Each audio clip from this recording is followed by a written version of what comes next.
Hello friends, and today we have big news to discuss. The governor of Belgorod in Russia has openly spoken out against Putin, and even for me this was a major surprise. And you know I am someone who closely follows all conflicts and protests inside the Russian Federation. Why? Because this is a huge event, a governor of a Russian region speaking out against Putin.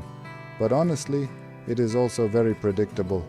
That is because Belgorod is one of many Russian regions that has become an active war zone, with numerous explosions and destruction at military facilities, and hundreds of thousands of people left without heating and electricity these days. And after countless requests for more air defense systems that were rejected by the Kremlin, the governor finally spoke out against Putin. Many sources inside the Kremlin are now describing him as a traitor and demanding consequences for this politician. But in reality, this signals that Putin is losing control. With more and more problems emerging across very different Russian regions, the Kremlin can no longer deny the fact that it is unable to protect or support its own territories.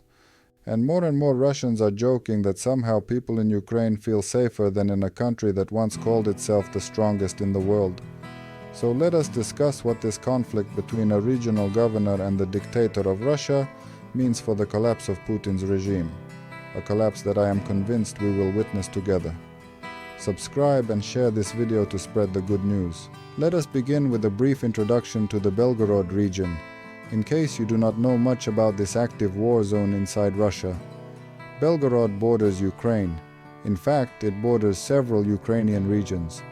It is also a region from which Russian forces frequently launch attacks against Ukraine using drones, missiles and other weapons. It is also a region that was entered by the armed forces of Ukraine last year. But most importantly, it is now an active war zone not only because of legitimate Ukrainian actions, but also because of Russian negligence. It may even rank as the #1 region in Russia, where their own army drops bombs on its own territory. In any case, after constant attacks and the concentration of military facilities and weapons depots near the front line, this has become an active war zone with severe consequences for civilians.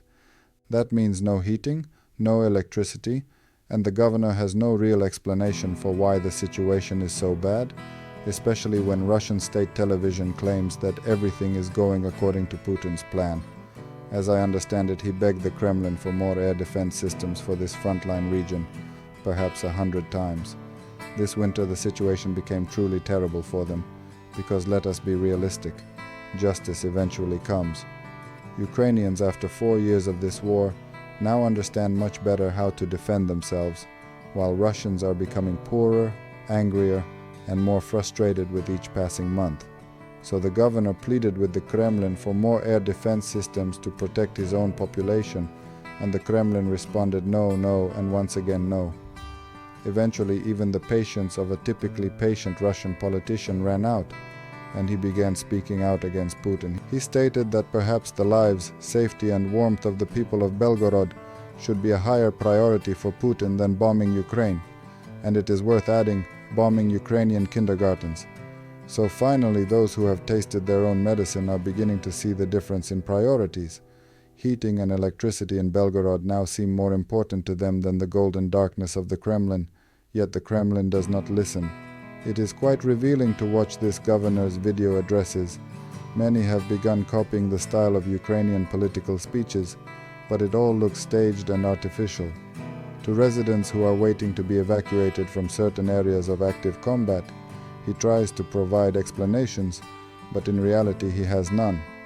I watch these videos and unfortunately, I now know the names of many Russian governors and mayors, something I never wanted.